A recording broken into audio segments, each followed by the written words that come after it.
Atensyon mga kule, hindi sina Mastrantuono, Alessandre Arnold, Joe Queres o Alex Baena. Si Ronnie Bargui, sumikat sa pagkatalo sa Porada, ay bagong recruit ng Barca at kinagigiliwan ng marami. Mag-ingat dahil may balita mula sa loob na ikinagulat ng lahat sa locker room ang 19 anyos na Swedish na crack. Ang ganda ng kanyang unang laro sa ikalawang kalahati, kaya napabilang siya sa pinakamahusay. Gusto ng manlalarong Suweko na manatili sa unang koponan ng Barca para makasali sa lahat ng kompetisyon. Pindutin ang baton ng pagbabasa at ikukwento ko kung ano ang ginagawa ni Ronnie Bargui sa simula ng preseason. Ipapakilala ko rin sa iyo ang bagong uniforme ng Barca na ngayon ay binebenta na. Sa pagsasanib ng tatak ni Kobe Bryant, Barca at Nike, magkita tayo sa dulo ng video. Huwag kang aalis. Pinag-uusapan natin si Ronnie Bargui, 19 na anyos na Swedish player na kinuha ng Barca ngayong market.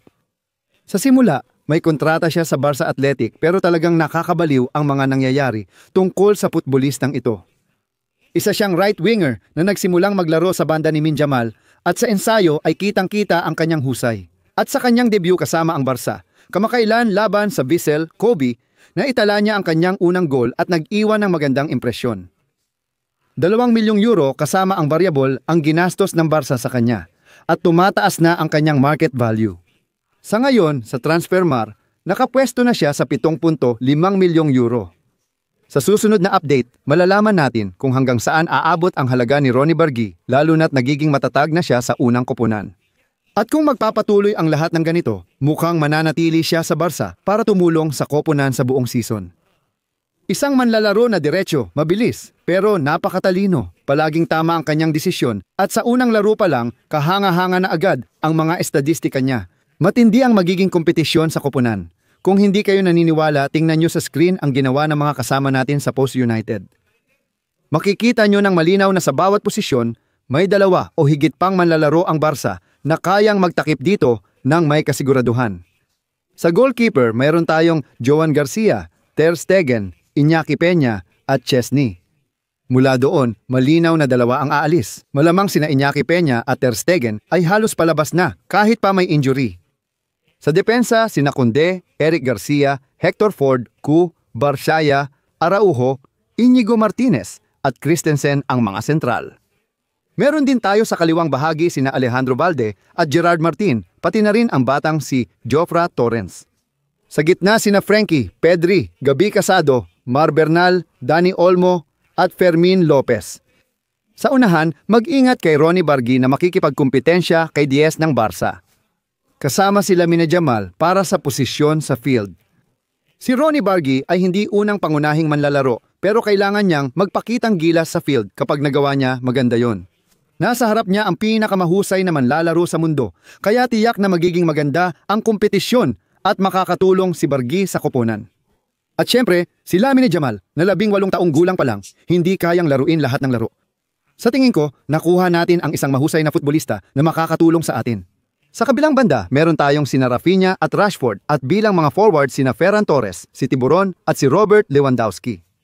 Grabe, ang lakas ng Barca. Sa tingin nyo, makakapasok ba si Ronnie Bargui sa team na to? Uulitin ko lang ang nakita ko, sobrang nagustuhan ko. May kakayahan at kalidad siya para makapaglaro ng maraming minuto at makatulong sa main team. Hindi ako naniniwalang aalis siya sa Barca, maliban kung may mangyari masama simula Huwebes. Sa totoo lang, kailan nga ba ang susunod na laro? Nasa South Korea na ang Barca at nakapag-ensayo na sila. I-relive natin ang laban ng Barca ngayon sa paboritong YouTube channel ng mga kule. Huwag mong palampasin at panoorin mo kasama kami. Pag-usapan na natin ang bagong opisyal na pangalawang jersey ng Barca na talagang kahanga-hanga. At simula ngayon, mabibili na ito sa mga opisyal na tindahan at sa website ng Barca at Nike. Kamangha-mangha ang koleksyon ni Kobe Bryant, Barca at Nike. Ang Mamba Collection ay ang brand ni Kobe Bryant. Pinagsama niya ang brand niya sa Barcelona, kaya sa tingin ko, nakakagawa ito ng magandang produkto sa marketing. Napakaganda. Tingnan natin ang mga detalye ng jersey na kulay krema at may mga kahanga-hangang bahagi. Sa eskudo ng Barca, sa logo ng Mamba, ang ahas na iyon na talagang kilala kay Kobe Bryant, napakaganda, napakaastig tingnan. At para sa akin, sobrang astig talaga ng uniformeng ito. Gusto ko rin sana na pareho ang kulay ng shorts at ng jersey Pero kahit ganon, napakaganda pa rin nito. At ako mismo, bibilhin ko talaga ito. Napansin ko, ang mahal talaga nito. Ang pagkakaiba nito sa unang uniforme, may numero at pangalan na ng paborito mong manlalaro. 184 na euro dito sa Espanya. Hindi ko alam kung magkano ito sa ibang bansa, pero dito, 184 na euro ang presyo. Na talagang sobrang mahal, grabe talaga.